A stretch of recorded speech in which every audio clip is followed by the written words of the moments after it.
Today's sidebar starts with a note of gratitude. I want to thank the culture for making my interview with Dr. Iyanla Vanzant one of the most popular and actively engaged content offerings theGrio has produced. So before I tell you my thoughts, let's replay the clip that had some of y'all deep into your feelings. I do want you to speak, Iyanla, to how women need to,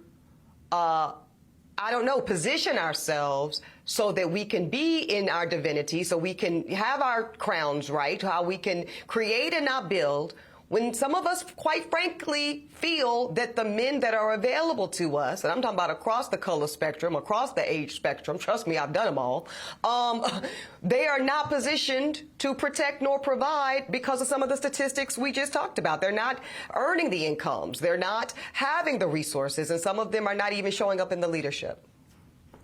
Would you date a bus driver? Would you date a bus driver? If he owns the bus. If he owns it. If he owns the bus. See, that's a problem. That's a problem. Now let's address the response to the interview and what some of y'all are calling a backlash. So let me be clear. First, I am a professional disruptor. So backlash is my business. And I will always take it on the chin for the sake of advancing the work, conversation, or movement. So know that I am completely unfazed by the onslaught of nasty comments, wishing me a sad, lonely, bitter existence until my untimely death. Now, that is some weird energy to be wishing onto a black woman, especially one who has dedicated her life to the liberation of black folk. But, whatever, I guess, go off. See, I wanted to talk about how do we close the gap between black women who do show up in a so-called masculine posture, those of us that are providing and building and protecting due to circumstances that we might feel make us feel that if we don't do it for ourselves, we will have to go without the resources and protections we need to feel safe in this world. But Dr. Iyanla went in a different direction. She asked me a personal question.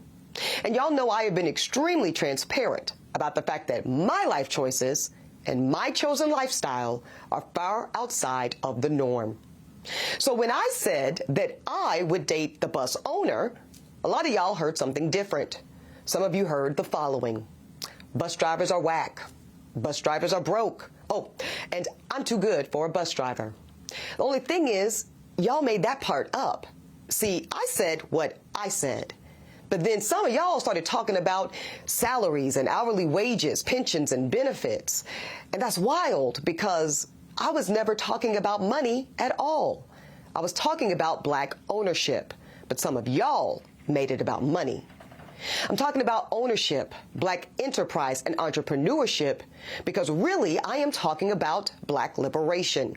And if you read my book, you'll understand why.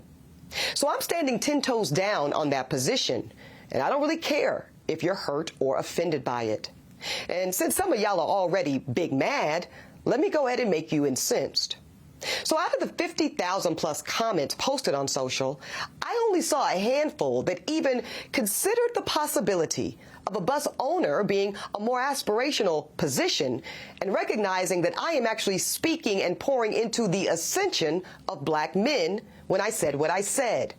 But see, no, some of y'all were too busy naming and shaming me personally and black women in general as undesirable, gold diggers, and much worse. Now, I suspect that some of y'all are the same men that were bringing home C's and D's on your report cards, only to then be coddled by parents that said, well, that's okay, as long as you're doing your best. Well, listen, I love and believe in the excellence of black men.